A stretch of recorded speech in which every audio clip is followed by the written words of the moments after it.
7'2", Longley. A 6'6" guard from Miami, Ohio, Ron Harper. From North Carolina, at guard, 6'6", Michael Jordan.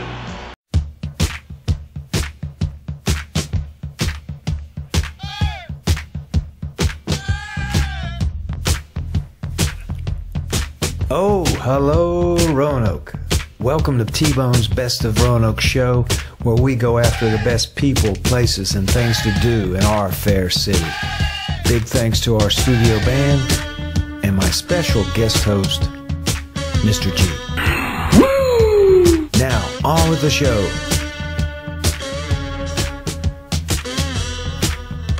You're listening live from downtown Salem, Virginia at the Mill Mountain Coffee Shop. We're here with Roland Lazenby. He's the author of over 60 books, including the best-selling Michael Jordan, The Life, Jerry West, The Life and Legend of a Basketball Icon, and Showboat, The Life of Kobe Bryant. He's taught at Virginia Tech and Radford University and studied at VMI and Hollins University. On behalf of myself and that Carl Malone of co-hosting, Mr. G, welcome to T-Bone's show. Mr. Roland. I love it. Welcome, sir. Thank you. I feel welcome. We're going to hit on some of your NBA perspective here in just a minute, but like any good book, let's try and start at the beginning a little bit. Give us a little overview of your path. You came straight out of Wytheville, Virginia. Yeah. You were a crime beat reporter for the Roanoke Times. Yeah, I served 3.5 years of barracks confinement at VMI. That and unstopping sewers for the town of Wytheville during high school were the key elements of my education. Really were vital. Well, and today you've hit the big time on T-Bone's Best of Roanoke show. So how did it all connect, Roland? How did you get from there in Wytheville to today? Oh, man, that's a long story. I was telling it recently. I was the varsity wrestling coach at Blacksburg High School at 23 years old. And I had played a year of football and 3 years of rugby, and we had to box and wrestle, but they had no wrestling program. But I loved wrestling just from phys ed, and we wrestled all the time in rugby practice. And so they needed a wrestling coach, and I had a legally blind assistant coach who was brilliant, a great leg wrestler. And so I did that, but and we had the school's first ever district championship. We finished second in a region behind the powerhouse Grundy, and went on and finished, I think, 7th in the state, which was huge back then because you had all the beach schools that dominated everything. And I had great kids, but I was diagnosed with a brain aneurysm. I had a blinding headache in the middle of the night. I spent 10 days in the hospital, and they came in and told me I was going to have my first bleed in the next 24 hours. The doctor it was a dark night, man. I was 24. I've been married 43 years back then. I had a beautiful new wife and a brand new baby. And he said, there's a 30% mortality rate on the first bleed. So you need to get your affairs in order, And he was very matter of fact. He walked out, and I'm going crazy. The long and short of it is I spent 10 days in the hospital. The bleed never came. And they gave me the test they could. This was in 77. But they said, we could give you one more test. We were really mystified because I had one pupil that was giant and one that was tiny. It was a weird situation. And they said, we can give you one more test. But if we do that, the danger is it could cause a massive stroke. And so we're not going to do that. And they just discharged me. And I lived in Radford. I was coaching and teaching in Blacksburg. We lived right beside the Radford campus. I remember my wife picked me up. We got home. I said, dang, I can't do this. And so I went and ran 5 miles just to see if I was all right or not, because I was in great shape back then. I ran the 5 miles and everything was fine. And I said, I know what I'm going to do. I never thought about being a writer till a little bit of dabbling of VMI. I never considered graduating the bottom fourth of my high school class. I'd always read a lot. And ended up graduating last in my class at VMI. But I said, I'm going to be a writer. And I used to keep a journal all the time. And I wrote my journal 11/7/77. This is the day I start to be a writer. And I got offered, back then I couldn't even get a weekly paper to look at me, but my wrestling team had done real well. And the Blacksburg Sun, they had come to do a story, and then they asked me that. And so I wrote a story on the wrestling team, quoted myself, and did all this stuff. And they got me to start writing stories about Blacksburg High School sports, different, softball. It was spring by then, softball and different things, and I liked it a lot, And in 1st of June, right as school was getting out, the sports editor left, and they offered me a job at $2.80 an hour to be the sports editor. And I was making a whopping $9,000 a year coaching 2 varsity sports at Blacksburg with no health insurance. And so I gave up that great comfort of a job, and it really was. I would have had a different life. I'd probably have been a high school teacher and coach forever. But I went to work for that weekly paper and worked 80, and I was making $2.80 an hour. They had an uproar among the reporting staff because they were all making like $2.25 an hour, because that was the minimum wage back then.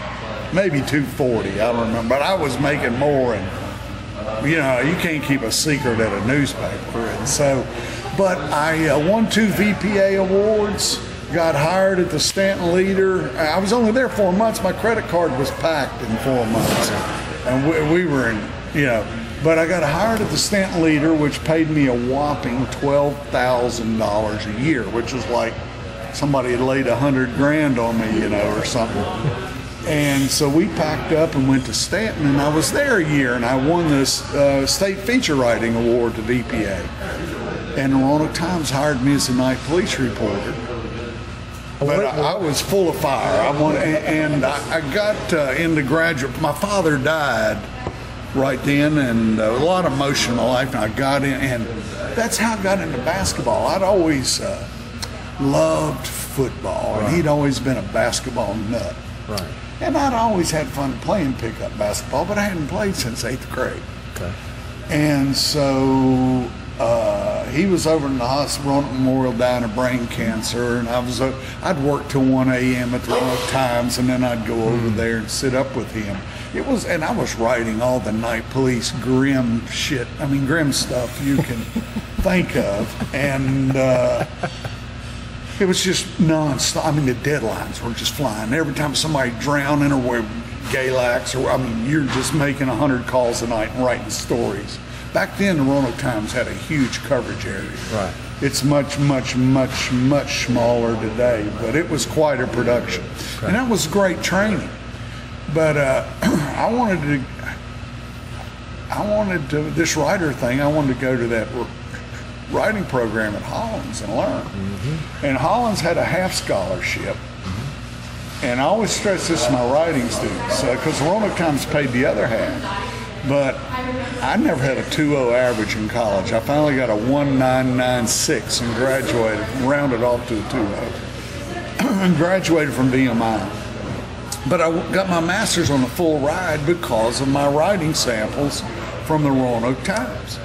And I got in there. The other thing I learned at VMI was divergent thinking, and that's a big thing. Making lists of, not trying to come up with the right answer, but lists of potential, and then you just go through them all after you make a long list. And I was sitting in one of my first classes at Hollins, and the professor said, well, if you're going to be a writer, you don't want to waste time, you want to write a book right away.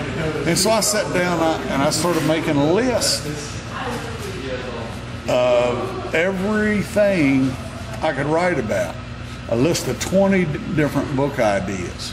Number 7 on that list was Ralph Sampson at UVA. And when you go back and analyze, it has to be logistics. You have to be able to write the book. You have to. And so I'm right here where I was working 70-hour, 80-hour weeks or all kinds. I started doing this book. I did not sleep for 2 years almost. It was incredible doing this book. About a year and a half, and then the writing. But that book, the Associated Press excerpted it, the Sporting News excerpted it in a cover story and 2 more additional stories. It sold really well, and John Thompson at Georgetown hired me later to do his national championship book because he read it. And it's really sort of the same format for all my books. I mean, for all my big book, biography type books. Right. But that's all of that sort of just snowballed. It did, and it's a contracting business. Yeah. But I didn't understand my life until I did the Jordan book, and I didn't understand even a little bit of fatherly disapproval. That was the rocket fuel of Jordan's life. And I not only began playing pickup basketball 6 days a week, because I felt, as I was doing it, I was aware that after my father passed, it made me feel closer to him. And then this writing thing, I wanted to write about everything. I was covering prisons, I was doing all this stuff, but suddenly I was writing about the pagans, and I had suddenly my whole life was down to just about basketball. Wow. Nonstop. And when I look back at it, and when I did that Jerry West book, I took it up to Whitfield and put it on my old man's grave. But I will tell you that just about everything that I've done, and this is Jordan's whole life, never mind that his father later, after he disapproved of him in his childhood, was totally infatuated with Michael and followed him everywhere and was his primary defender. But that early imprint on Michael is what drove him. He was sticking it in his old man's face every time. And people talk about Jordan's traumas. He had some pretty good childhood traumas. So, what I take from this being an entrepreneur is passion trumps GPA. Oh, it does. Yes, sir. You can just sir. feel it in how you're so passionate about what you do. Oh, yeah. No, I just, people ask me what I'm going to write again. I can't get, when you have to be at that level for 3-4 years to do that Jordan book and the Kobe Bryant book, I can't jack myself into that state 14 hours a day. I worked so hard on those things. I'm starting to recover a little bit 2 years later from the Kobe book, because I had to do that in about 12 months. And it was brutal. My sister died the day I finished. I had so much anger. But no, it requires, you can't. I watched Beth Macy go through it. She's younger, and she's so talented and so good. And we'll visit a lot about it. But you had to get in that level. It's like being an air traffic controller.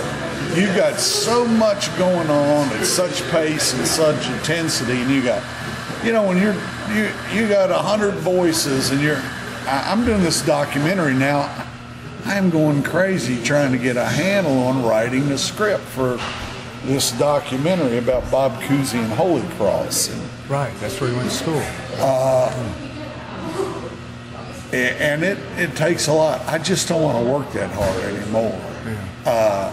I'm 65, I'll be 66 in August.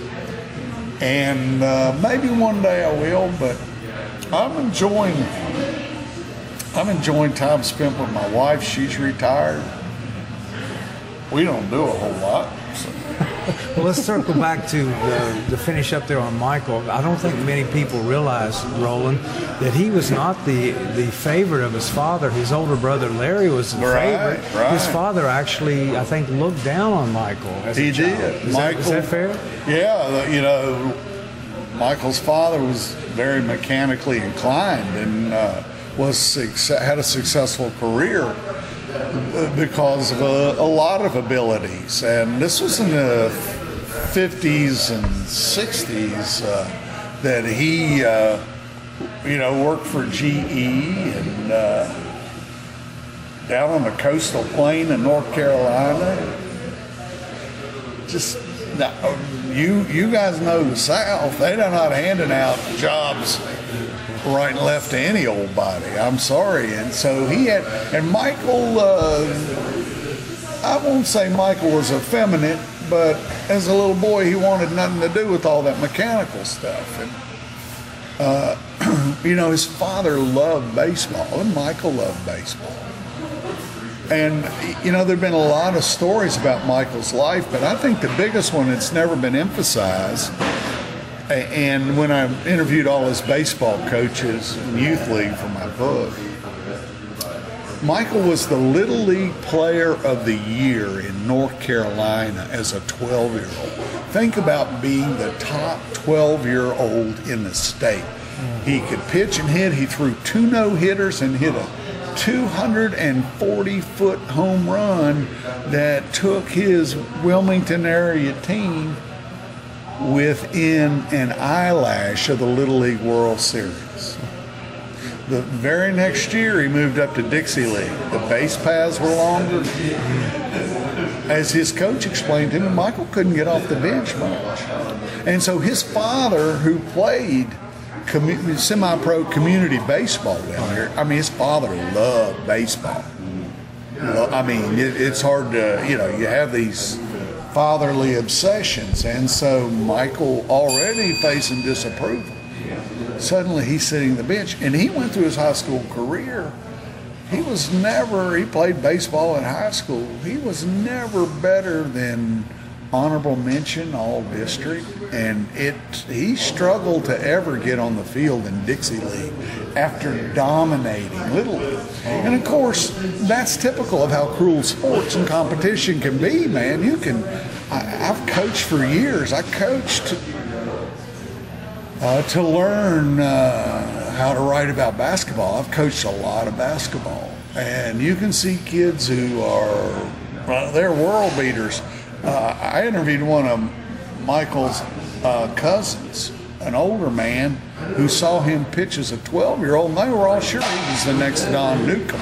Right. They were just stunned at how good he was as a 12-year-old, and then how ordinary he became in the Dixie League the very next year. Right. And so when you have that kind of passion and drive in a figure, there was a coach who walked into when Michael was playing on the as a sophomore on the junior varsity at Laney.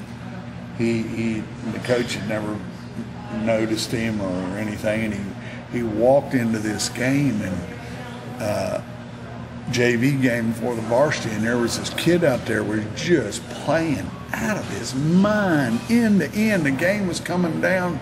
It was late. The coach wouldn't even been up there. And Michael, this sophomore had 11 guards on the varsity, some outrageous figure. Michael obviously is out there going crazy, and the coach thinking, dang, this must be a hell of a game. And he looked up, and Laney was leading by like 30 points, and Michael Jordan's out there. He probably doesn't even know the score. He's just consuming that game. And it is all about tremendous passion and drive. So did he lose the passion when he made the jump from the baseball league to the Dixie League? Was the passion lost, do you think? Oh, no, I think or was the skill level just that much better at that point? I think he was awakening. he had finally beaten his brother Larry. They had these titanic battles in one-on-one. And the guy who coached him in baseball also happened to coach and be involved in those early Little League basketball teams. And Michael was a year behind Larry, and Larry was a good basketball player, very physical, but Michael had already shot up some. And he was, he obviously he had that gift. I was watching a little soccer player last night. My grandson plays rec soccer here. And there was a little guy out there just, you'll see these kids in rec who they probably end up on a travel team somewhere if their parents want to spend the money, but they just run through everybody. Michael was one of those. And basketball and he then began, all his family's short, and he began hanging from a bar hoping he could grow. But it's like Michael told me, timing is everything. And he didn't start on that. He didn't make the varsity that sophomore year. They kept him back on the JV, and that gave him full range to go crazy. The thing that was amazing to me before Michael, and this is how good he was without playing even varsity ball, before Michael played a game for the Laney varsity, his coach, high school coach, the guy who kept him back on the JV, wrote a letter to the UNC coaches alerting them that he had a talent. Of course, those kinds of things. But it was, that's remarkable, because it's hard, even if you're a star and a senior, it's hard to get a daggone coach to write a letter for anybody. Coaches can be very self-centered. But Michael had, obviously, and I think one of the things it's misinterpreted, everybody assumes Michael got chased out of the NBA for gambling. BS. Right. He went to... When he went to play baseball. He went to play baseball for his father. And the NBA's been a gambling organization. I've talked to everybody. They gambled on trains before they gambled on planes. And you start scratching around in the reputation of some of the biggest names, and they weren't making anything back in the day, and all kinds of shenanigans going on with the gamblers. And nobody was paying attention to the NBA back in the 40s and 50s. And to draw a crowd, they had to do doubleheaders with the Globetrotters. Mm-hmm. And so, and a lot of them don't like each other. When I was interviewing them, they would start telling tales on what was really going on. But the thing is, every kind of thing on the internet, Michael loves to bet, but he's never, in all the wild accusations, nobody in any way, in any fashion, has ever alleged that Michael bet on basketball. He has not. There's not that allegation. Right. And I will tell you that in 96 and 97, when I've been to Vegas with the Bulls, if he had come back in 95 as he did, right, and he had been suspended for gambling, there's no way in hell the Bulls would have been playing in Vegas and in huge NBA preseason games. Right. And if he's such a bad gambling figure, he lost $5 million shooting craps at the NBA All-Star game in Las Vegas in 2007. The very weekend the owners were voting to approve. And Adam Pac-Man Jones explained this to me himself, that he lost $5 million. And Adam won $1 million of it, went down and made it rain, ended up at the shootout and changed his life. But the NBA would have not approved any of this daggone stuff.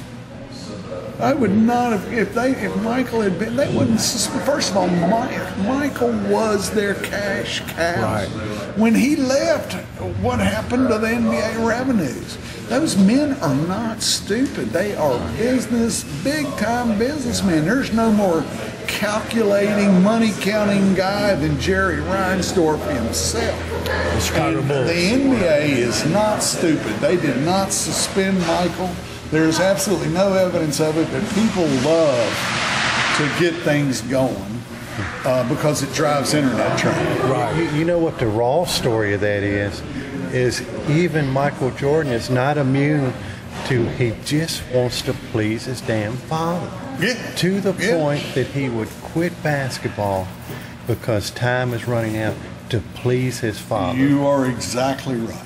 That's some deep stuff there. It is. And, you know, that's why I do these books the way I do. You have to take everything. I took it back to his great-grandfather, Yes, Dawson Jordan. Yep. But you have to follow the whole family mojo through things to really get a sense of why people do what they do, what the family values are, what they care about, where the passion comes from, what ignites it, what makes people be exceptional. And there's no tried and true formula for any of it. I'm not suggesting that. I will say this. I like to write about women. And the mothers of these great competitors, Jerry West's mother's unbelievable. Mm-hmm. You know, she was a big old country girl. Her name was spelled Cecile. Everybody called her Cecil, like she was somebody's uncle. She just had a difficult life, but she was such a fierce perfectionist. I remember I was getting started on the book, and I was going through these archives, and there was this picture of Jerry West and his mother, and they're there with Jerry's father and Fred Schaus, the coach at West Virginia, on signing day when Jerry was right out of East Bank. East Bank, yep, high school. And Jerry's father, very difficult family story, but he's sitting there, sort of a working man in a worn suit, sort of looking pleasantly at the camera, and there's Fred Schaus, you know, basketball coach, and you know, he's glad he's got this sign. And Jerry and his mother are sitting there just looking at the camera, and their eyeballs are burning, and they're just I mean, the intensity just jumps right off the photograph. And Jerry and his mother, and there was a quote, and he had a sort of a kid's biography he did back in the 60s. And his mother's talking about Jerry the perfectionist, just a little bit in the forward, and she could recognize it because every meal she turned out was just incredible. And I mean, she had this very sheltered life. In a lot of ways, Jerry's life has been that way. Mm-hmm. A lot of family pain in that story, man. Hard story. What the hey? That finishes up part one with Roland, but we continue in the next show with more Michael, LeBron, Steph Curry, and a special surprise guest. Talk to you then.